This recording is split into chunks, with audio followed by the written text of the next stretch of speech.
pong napakagandang umaga sa inyong lahat.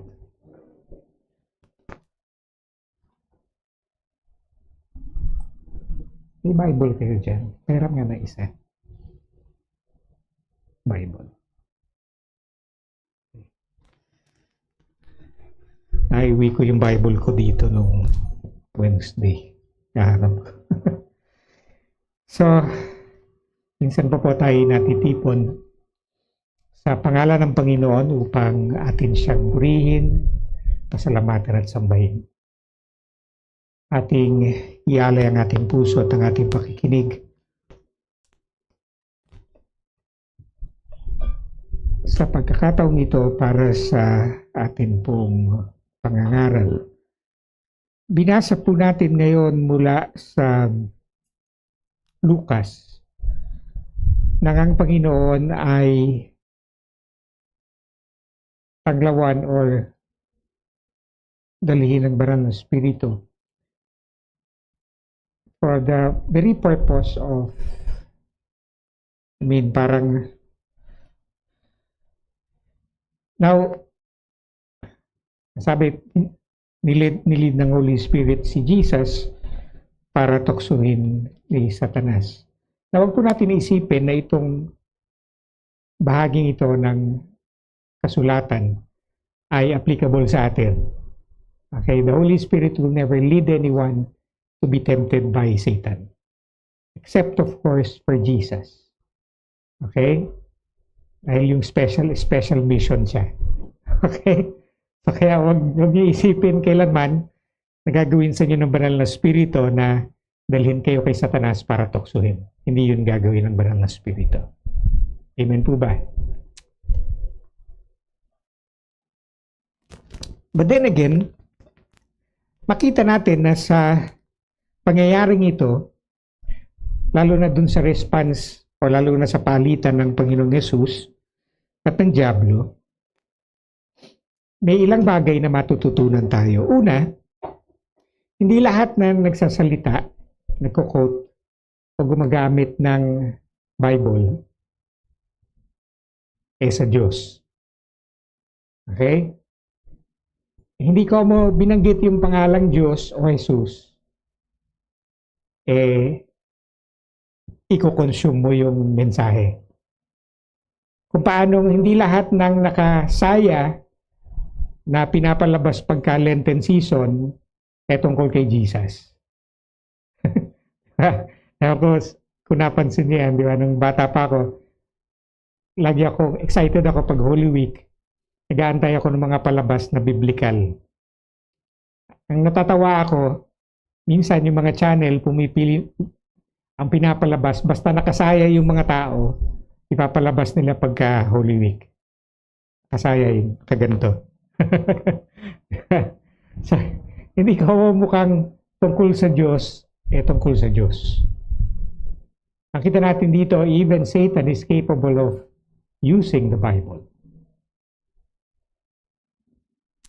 So kaya hindi rin lahat ng nagko-quote ng Bible ay nagsasalita ng katotohanan. Okay?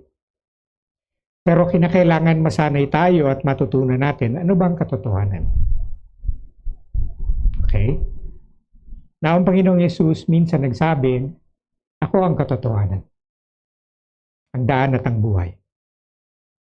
So kaya kung nais natin malaman kung ano yung katotohanan, tignan natin at tanungin natin sa sarili natin, ito bang bagay na ito ay nagtutulak upang maging kagaya ako ni Jesus? O gayahin ko si Jesus? At paano bang masasabi natin ang isang bagay o isang tao ay kagaya ni Jesus? Simple lang. And it may sound like a cliche, but this is true. Is it about kindness? Is it about compassion? Is it about forgiveness? Is it about love?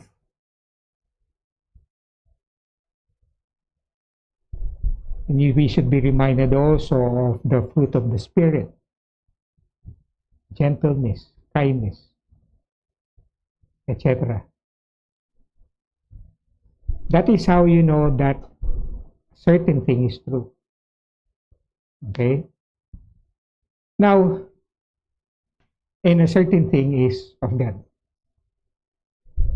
Ang nakakatakot nito, nasanay ang maraming Kristiyano na, alam niyo yan, yung phobia o yung magiging paranoid tungkol kay Satan. Sabi, niloloko ka ni Satanas, nagbabait-baitan ni Satanas.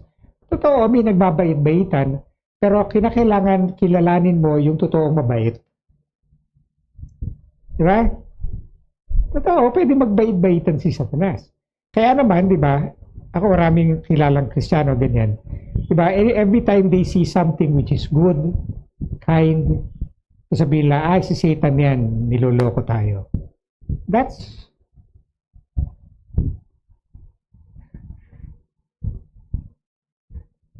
ayoko nang gamitan ng adjective. Anyway, sa palitan ng Panginoong Yesus at ni Satanas, makita natin, hindi lahat ng nagsasalita ng hango sa Biblia ay nagtuturo ng katotohanan.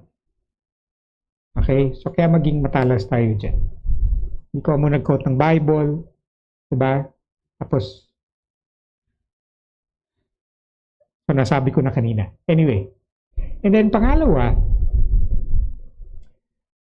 another thing that we find about Jesus is that Jesus,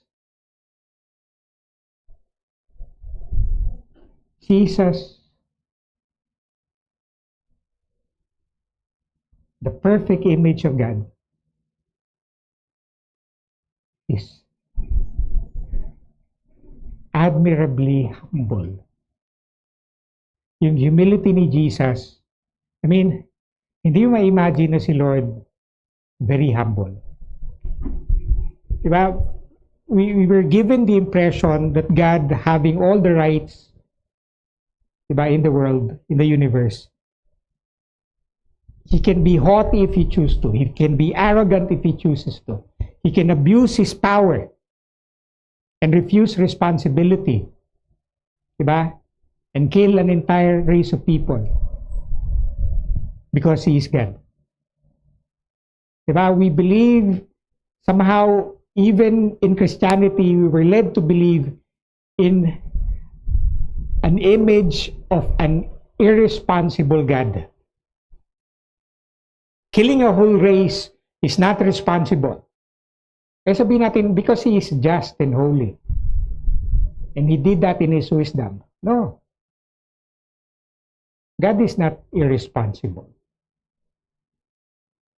He takes responsibility for His creation so much that He died for us. In the story of Jesus, He died for us. At kanino ka maniniwala? Ako yung sinasabi ko sa inyo. Jesus is the perfect statement of God. He is the Logos, the Word of God. I have been having conversation dun sa official theologian natin sa territory. And I have been petitioning na i-normalize yung salitang Logos. So, medyo na nag-reluctant siya kasi hindi nga tayo sanay. So, sabi ko, kailan lang ba, hindi ko pala nasabi to, pero later on naisip ko, dapat ginawa ko example. Kailan lang ba nauso yung salitang empathy? Diba? Kailan lang na-invento yung salitang empathy and now everybody knows the word? Why can't we adapt the word Logos? Dahil hindi enough na i-translate siya na word, because Logos is something more, much more than word. Kumaga, hindi lang siya dapat natin i-translate as salita, because Jesus is the Logos. Okay? And diba, dahil dyan sa confusion na yan, sanay na sanay tayo na tatawagin natin yung Bible na the Word of God. I'm not against the Bible. Okay, clarify ko lang sa inyo. I may be giving an impression that I'm against the Bible. I'm never against the Bible. Okay? Pero we have placed so much unnecessary value in the Bible, sa totoo lang, pinantay natin siya sa Diyos. And somehow, minsan, ipinapalit natin siya sa Diyos. Okay? But let us remember, Jesus is the Logos. He is the statement of God. We are instructed to listen to Him. You remember the reading from last week? Diba? There was Elijah and there was Moses. For any Jewish person, maliwanag yung symbolism. Okay? The law and the prophets. And for any Jewish person, diba, it symbolizes the Tanakh, the Jewish Bible, the Old Testament for us. And in the presence of the Old Testament, anong sabi ng Diyos? This is my beloved Son. Listen to Him. Now, hindi tayo magiging mga Marcionist. Tama nga ba, Marcionist nga ba yun? Merong kulto nung ancient time, tinatawag na, if I'm not mistaken, mga Marcionist. Tinuturo nila ng Bible, hindi na ang Old Testament hindi na kailangan. I'm not saying that also. Okay? Because, diba, that's heresy. Kailangan pa rin natin ang Old Testament. And as everyone is aware, ang daming gems sa Old Testament. And one of which, na minsan na neglect natin, pinakamahalagang gem sa Old Testament is the typology of Jesus. We can find Jesus in every pages of the Old Testament. If only, diba, we could learn how to read the Old Testament properly. Not literally. Okay? So, ulitin ko sa inyo, diba, you don't read the Old Testament literally. You read it allegorically. In every pages, diba, don't glorify Jacob. Don't glorify David for slaying Goliath. Diba, huwag kang pumalakpak dahil ang galing ni Solomon. Diba? Huwag kang pumalakpak dahil ang galing ni Elijah at tumawag ng apoy galing sa langit. In every pages of the Bible, you must find Jesus. Bakit? Dahil yan ang tinuro ni Jesus sa dalawang apostol on the way to Emmaus. At tinuro rin sa atin. But from Genesis up to Malachi, you can find Jesus. Amen ba? And nabanggit ko rin sa inyo to many few years ago, the dangers of literalism. Pagka literalist ka sa Bible, you become judgmental. You become a lousy Christian who judges other people outside your church. It happens all the time. And when it happens, hindi mo namamalayan na ginagawa mo yon.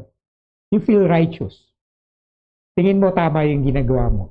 At ginagawa mo dahil mahal mo si Lord at mahal mo yung mga makasalanan. But in actuality, di ba, ang nakikita sa iyo iba. You're not acting like Jesus. That's the danger of being a literalist. Okay? And then, pinakamagandang pinakamabigat ng lesson sa atin dyan, remember that Martin Luther came up with a mind-blowing revelation, a life-changing revelation, when he was an allegorist. In his early days, he read the Bible in allegorical manner dahil yan ang tradition ng church dati. Okay? At kinamulatan ni Martin Luther. You read the Bible allegorically. And by reading the Bible allegorically, diba, sasabi natin, God spoke to him and changed many people's lives. Changed the course of history actually. Kahit Roman Catholic Church. Okay? Naapektuhan. Okay? Naapektuhan din sila. At masasabi kong somehow nagising-gising din. Kaya, di ba, kinonsecrate nila si Saint Francis de Loyola, Saint Augustine, Francis, I forgot the first name. Basta si Loyola. Okay, to found an order to educate the people. Dahil before Luther, they don't care if people understand or people are getting nourishment from the scriptures. Pero somehow, dahil sa ginawa ni Martin Luther, diba, naapektuhan din sila. They began teaching the people about the scriptures. Okay? So, it happened when Martin Luther was an allegorist. Pero you know what? In his older days, he became a literalist. And you know what he did? He ordered the massacre of thousands of Anabaptists who didn't agree with him. A Christian, Martin Luther, ordered a massacre. Can you imagine that? Hindi nare-realize na maraming Kristiyano, hindi man sila nag-order ng massacre, ina-assassinate nila yung iba na hindi nag-agree sa kanila. They judge them. And they hate them in their hearts. And they deny it. Which is disgusting. And not Christ-like. Okay? So kaya, be very careful when you read the scriptures. Don't read it like Satan. Okay?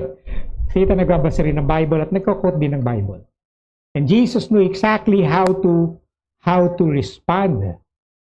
Nakita natin yung response na in words, pero siguro that makita natin din how he responded in his attitude, in his person. He responded in humility. Humility. Alam mo yon, yung gutom na gutom ka, if you're not practicing humility, pag gutom na gutom ka, may kasabihan na pagka yung tao raw gutom na gutom, uwi ng bahay galing sa trabaho, pagod. Anong kalimitan kinikilos? Sabi yung tao pag gutom ay galit. Diba? Jesus hindi lang gutom. 40 days and nights siya hindi kumain. And he has all the right para mag-asal kung anong gusto niyang asal. Pero hindi siya nag-aasal kung anong gusto niyang asal. At nung sabihin ni Satanas, gawin mong tinapay yung bato. Pwede niyang sabihin, oo nga naman, ano? Pwede ko naman gawin to. Pwede ko i-justify kay Ama. Diba? I mean, nag-fasting ako. Diba? 40 days, 40 nights. Wala ba akong right na gumawa ng paraan para makakain ako bago ako bumaba dito sa bundok na to? Bago ako pumunta sa Kabiasnan, maglalakad pa ako pa uwi. Diba? I have the right to do something about it. And I can justify it. Pero hindi ginawa ng Panginoon. Tayo, pagka-proud tayo, di ba? Pag may pride tayo, gina-justify natin yung mga bagay. Okay? Especially to meet our needs. And yet, if you're practicing humility, hindi mo maiisip yung mga bagay na yan. You will just do the right thing. Pride tempts us to justify something which is wrong. Amen? So makita natin si Jesus dito, di ba? How he practices humility to the utmost. And then secondly, he was tempted to bow before Satan. Diba? For a certain benefit. And again, sabihin natin, di ba't kawalan nga ng pride yung magbow? Hindi. If you give in to a temptation, that's not humility. That's pride. And then lastly, for the third time, he was tempted again to obey Satan. To prove himself. Alam mo yon, yung pagka tinukso ka, diba? And hindi lang isang beses tinukso si Jesus ng ganito. Kaya sige nga, kung totoo ganito ka, diba? Patunayan mo. Nakita mo sa amin. That's a great temptation. Diba? Yung pagdudahan ka ng tao, tapos natatempt kang patunayan mo yung sarili mo na mali sila. And you are the real deal. Ito sabihin ko sa inyo, if you are the real deal, you are not threatened by competition or by anyone tempting you to prove yourself. If you're the real deal. And if you have a doubt, real deal ka nga, you will give in to the temptation. Nakita natin yan din ang ginawa ni Satan kay Adam and Eve. He made them doubt. He made them doubt. At this point also, Satan is making Jesus doubt and tempting him to prove himself and prove Satan wrong. You don't have to prove anybody wrong. Ika nga sa relationship, kadalasan relationship nasisira because we try to upstage another person and prove ourselves more right than they are. Diba yung patunayan mong hindi, kami tama, kayo yung mali. Okay? Maaring napatunayan mong ikaw ngayon tama, pero sira na yung relationship nyo. Kahit sa mag-asawa, di ba? Nangyayari yan. Okay? Kasi sinasabi, pag may argument yung mag-asawa, huwag mo nang patunayan na mas tama ka. Okay? At hindi mo kailangan patunayan na tama ka.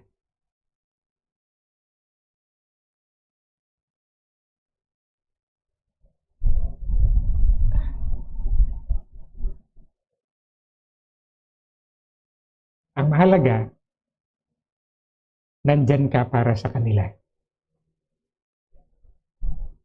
It may sound irrational, but sabihin ko sa inyo, ito yung power ng gospel. Okay? Lalabas yung katotohanan. Kapag ka, ginagawa mo yung mga bagay sa pagmamahal.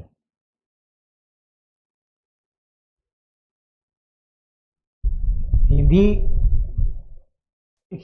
pinatunayan ni Jesus na siya yung totoong Diyos. Pinakita niya sa atin na mahal tayo ng Diyos. Kita niyo yung larawan na yan? Tandaan niyo yung nangyari na nakapako si Jesus sa krus. Ano yung sinasabi ng mga tao sa kanya? Kagaya ng sinabi ni Satanas sa kanya. Kung to ikaw ang Kristo, bumaba ka dyan, patunayan mo sa amin. He could have done that. Kaya niyang patunayan na siya yung tama. Sa lahat ng sinabi niya dati, okay, ay totoo. Pwedeng patunayan niya at mamangha yung mga tao. But then again, alam niyo naman ng tao. Okay, alam niyo naman ng tao. Ang daling manawa, ang daling magbago ng isip, ang daling humupa nung nararamdaman. Ang daling sumunod sa bagong uso at sipain yung lumang uso. Ganyan ang tao. Kung ginawa ng Panginoong Yesus yun, hindi na natin narinig ang Ebanghelyo ngayon. Okay? Matagal nang walang Kristyanismo. But God did something strange and mysterious. And He did it with humility. God showed us what humility and love and kindness can do. Kaya kung merong pinakamagaling at pinakadakilang ehemplo ng totoong humility, ayokong gamitin Tagalog, kapakumbabaan, which is misleading. Kung merong totoo at ganap na halimbawa ng humility, tingnan natin ang Panginoon. And know that we serve a God who is humble. Know that. Dahil napakahalaga ng tamang larawan ng Diyos. And sabi ko nga sa inyo, it's very dangerous that we hold on to an image of God who is haughty because He is mighty, He is arrogant because He is powerful, and He has all the right, and He can be irresponsible for all He cares, but He can do it because He is God. A privileged God.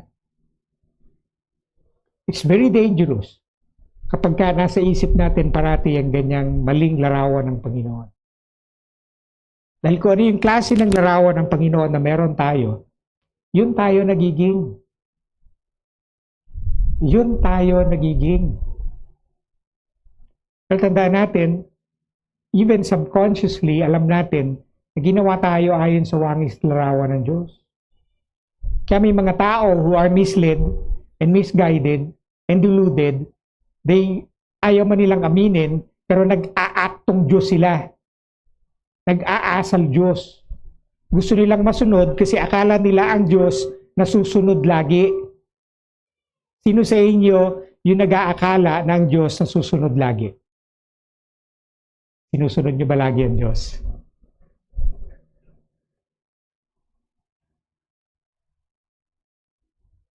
That's a delusion. At ang Diyos, kahit hindi siya sinusunod, hindi siya nagmamaktol. Yan ang tandaan nyo. Hindi nag-aalboroto ang Diyos dahil hindi mo siya sinunod. Hindi kanya titirahin ng kidlat dahil hindi mo siya sinunod. Hindi ganoon ang Diyos.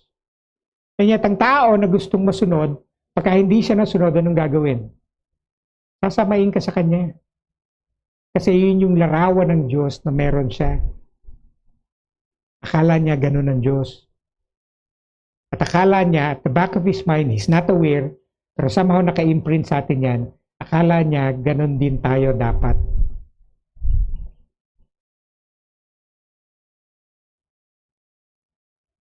Ito ang sabihin ko sa inyo. Maraming mga matatanda ngayon. Hindi, mga bata pala kasi kasing tanda ko. Kaya sobra yung galit sa Gen Z, Millennial, Gen X, Gen A. Maliliit pa pala yung mga Gen A. Ano. Anyway, kaya binabadmouth yung mga... Kasi iba yung way sa way namin. Okay? Pero alam niyo, nagpapasalamat ako kasi una, hindi niyo naman kasalanan na ganyan kayo. Ginawa namin kayo ganyan. Pangalawa, nagpapasalamat ako because things are changing for the good. Of course, may mga bad din. May mga abuses din. Tao eh. Okay? Mga Gen Z, saka millennials, may mga abuses din. Hindi sila perfecto. May mga bagay na hindi din dapat. Pero somehow pinapasalamat ko na somehow dahil dun sa kung ano sila, ako for myself personally, I'm being confronted. Okay? I'm being confronted for the wrong things I did and for the wrong things I still do. Okay? Pero hindi ko guide yung Gen Z tsaka millennials. Ang guide ko si Jesus. Diba? I'm trying to see Jesus in every generation. And I realize that my generation has so many things that is not Christ-like and is somehow being confronted by the younger generation. And I allow myself to be confronted that way. Kung meron dapat matanggal, diba, na mga traits sa akin, dahil hindi kagaya ng trait ni Jesus, then let it be. Ako yung sinasabi ko sa inyo. Noong Wednesday, natandaan niyo yung message ng Wednesday, yung akala natin ng salvation, yung punta ka sa langit, well, that's part of it. Diba? Yung makasama mo si Lord forever and ever, that's salvation. Pero ang salvation, hindi lang yung napunta ka sa langit, nakaiwas ka sa impyerno. You have to realize that Christ-likeness itself is salvation. In fact, the best part of our salvation, maging kagaya ka ng Panginoon. Again, sabi ni Jesus, di ba, knowing you, Father, is eternal life. We have so much to learn about ano ba yung definition ng salvation para sa atin.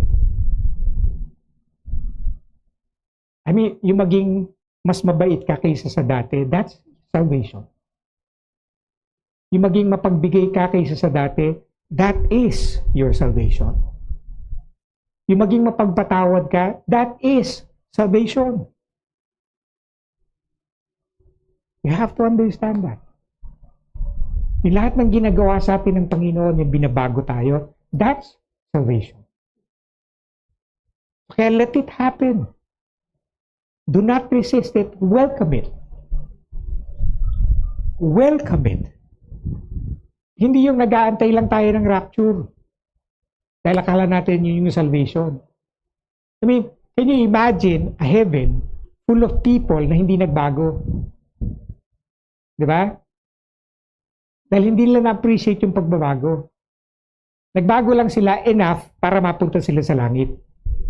Pero still, di ba? They hate people na hindi nila kagaya, hindi nila kasama sa church. They hate people na hindi ginagawa yung ginagawa nila. They hate people na hindi nila kagaya. At iba yung paniniwala sa kanila.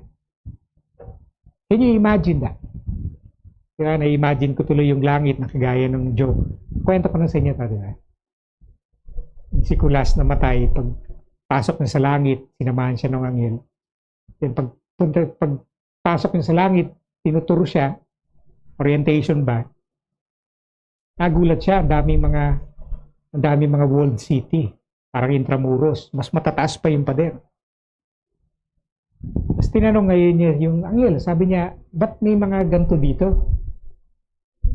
Sabi sa kanya ng anghel, dyan sa walled city na yan, nandiyan ang mga Katoliko. Dito mga Baptist. Dito born again. Dito Methodist. And then, so on and so forth. Lahat ng reliyon binanggit. Ang sabi niya, bakit?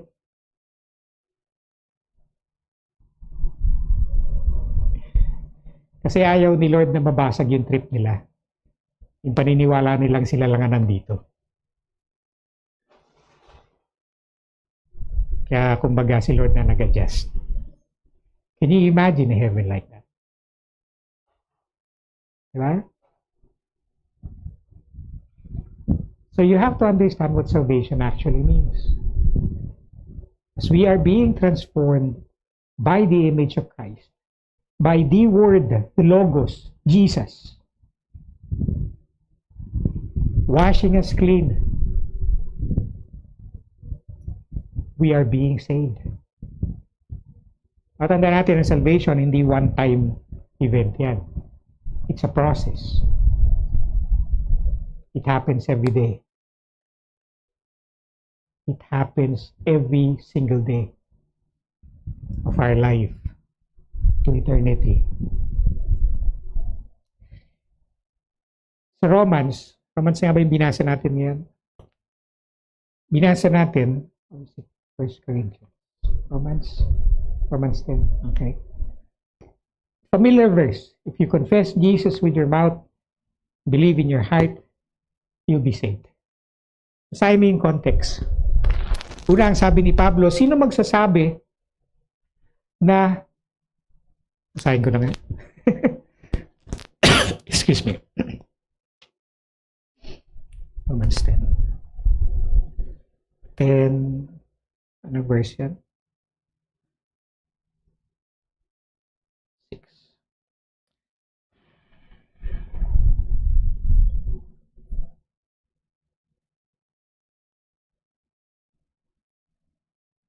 Okay, yan. Verse 5 muna. Sabi, Moses writes, but the man who practices righteousness which is based on law shall live by that. And that righteousness. But by righteousness, based on faith, speaks as follows. Who shall say, or do not say in your heart, who will ascend into heaven? That is to bring Christ down. And he shall descend into the abyss, that is to say, who will bring Christ up from the dead. But what does it say? The word is near you, in your mouth and in your heart. Ibig sabihin nun, kung naniniwala ka dun sa tinuro ni Moses, which is righteousness by yourself, ang sasabihin mo,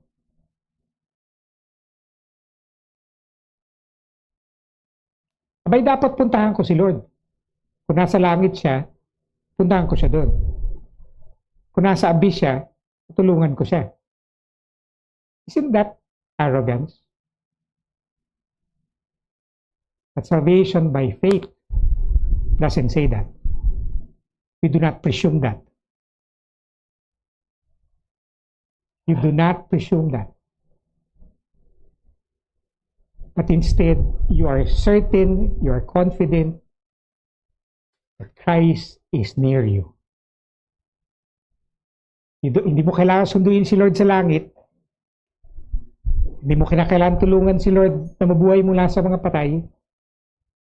By your prayers or your spiritual power or anything, He did everything for you. Yun sinasabi ni Pablo. God did everything for you. He did everything for you. And now He is near you. He is near your heart and your mouth. Kaya binanggit niya yung mouth and heart. Di ba? Speaking the name of Jesus, believing in your heart. Kaya niya binanggit yon. Because we believe it is always about Christ. It is always about God. Not about us. Ako yung sinasabi ko? That's faith. Not faith in ourselves. Diba? Kung dadamihan ko pa prayer ko, masusunod yung prayer ko. Sabi natin, that's faith. Diba? May faith ako. Magpipray pa ako na magpipray. Mag-in Jesus name pa ako na mag-in Jesus name. Sabi ni Pablo, that's not faith. Or probably that's faith. Faith in yourself. Faith in what you can do. Not faith in God. Because if you believe, if you really have faith, you are certain Christ is near you. Christ is near your heart and your mouth. Just speak it. And you will be saved. Again, saved, not just going to heaven and being exempted from hell. No, you will be saved by Christ transforming you.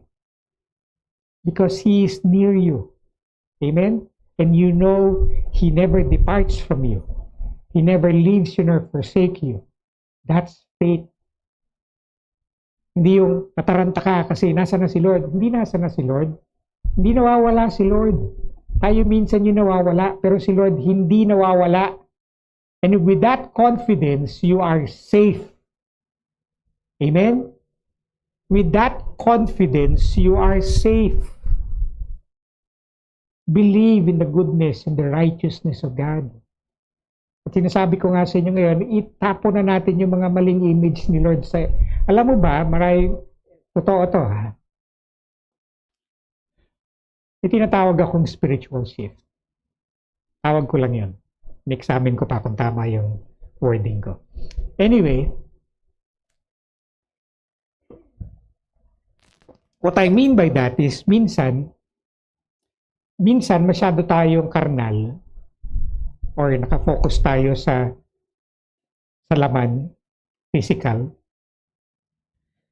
Naakala natin, hindi lang tayo, it happens in all generation, that we can be secured by our religion, affiliation. Alam mo yan, bigyan ka example. Yung mga Pharisees at scribe doon tayo ni Jesus, very confident sila na sila yung tama. Tamang religion, di ba? Tama sa lahat. Kaya, tinutugis nila si Jesus. Pag may nakita silang akala nila mali kay Jesus, di ba? Badmouth nila si Jesus. Judge nila si Jesus. And yung confidence niya nanggaling dun sa paniniwala nila na mga anak kami ni Abraham. Kaya si Abraham ang tumanggap ng pangako ng Diyos. At mga anak niya kami. Secured na secured sila doon sa lineage nila. Mga Kristiyano ngayon, may mga Kristiyano ngayon masyadong secured sa lineage nila na galing kay Jesus, galing kay Peter. Sabi yung totoong reliyon. I'm not mocking them ha. Nasabi ko sa inyo, nangyayari to sa ating lahat. And we can fall victim. We place our confidence on something which is of the flesh. That means sabihin pa natin spirit. Anyway, yung confidence natin na kami yung tama kasi nasa amin yung Bible, di ba? Nasa yung genealogy ng mga apostol. If you place your confidence in those kind of things, you are in danger. So sabihin pa natin, na-discovery ko sa genealogy, dahil nagpa-DNA test ako, na may ninuno pala akong Hudyo, at yung Hudyo na yon galing kay Jesus. May lahi kami ni Jesus. So kaya subukan kong lumakad sa tubig at magparami ng pandesal. Ako niya ibig sabihin ka? Sasabihin ko sa inyo, ang Espiritu ng Diyos, ang Espiritu ni Kristo, ang Espiritu ni Abraham makikita sa iyo. Depende sa ugali mo. At yung ugali, that is something that is highly spiritual, more than anything. Akala natin spiritual yung, may superpower ka, nagpapagaling ka in the name of Jesus. Akala natin yun ang spiritual. Pero ito sabihin ko sa inyo, yung ugali mo, ang pinakamalaking indikasyon ng pagiging spiritual mo. Ugali mo. Especially how you treat other people. How you love God and how you love others.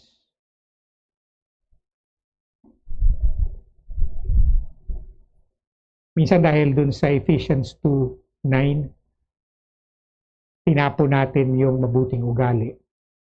Dahil hindi ka naligtas sa mabuting gawa, tinapo na natin yung mabuting ugali. Pero sabihin ko sa inyo, ginawa ka ng Diyos para sa mabuting gawa.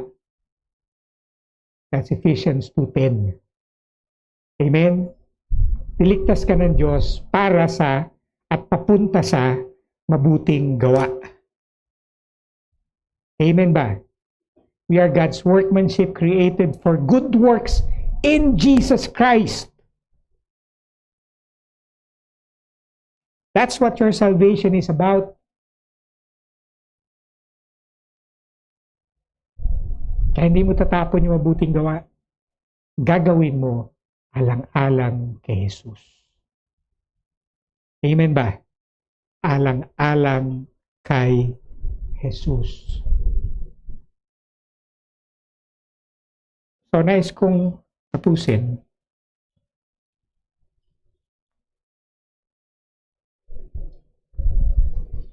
Gutom na ako, nakalimutan ko kung anong daliri ang niregister ko dito. Anyway.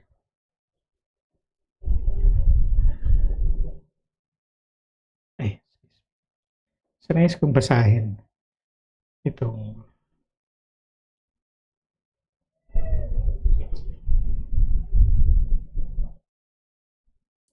nakita ko lang tong quotation na to. And probably it's true.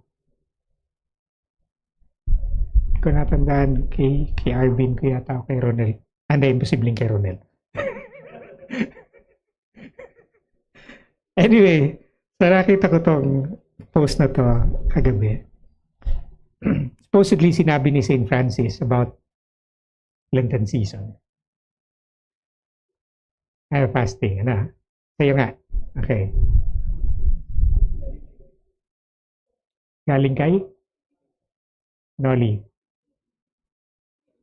Wise, okay. So, yan. So, supposedly, sabi ni Pope, so may reservation ako, hindi ko alam kung totoo ang sinabi niya. Pero kung, whether sinabi niya o hindi, this is good. So, supposedly, sabi ni Saint Pope, eat whatever you want during Holy Week. Wow! Okay, paparty tayo sa Holy Week. Joke lang. Eat whatever you want during Holy Week. The sacrifice is not in the stomach, but in the heart. People abstain from eating meat, but they do not talk to their siblings and or their relatives. They do not visit their parents and do not take care of their children. They do not share their food with those who need it most.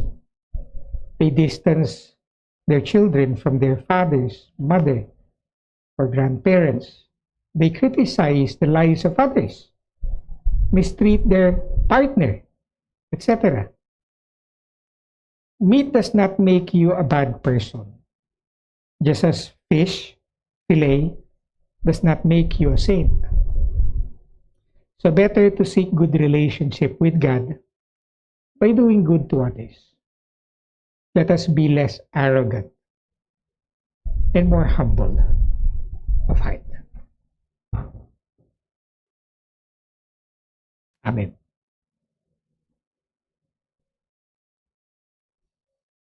Please stand.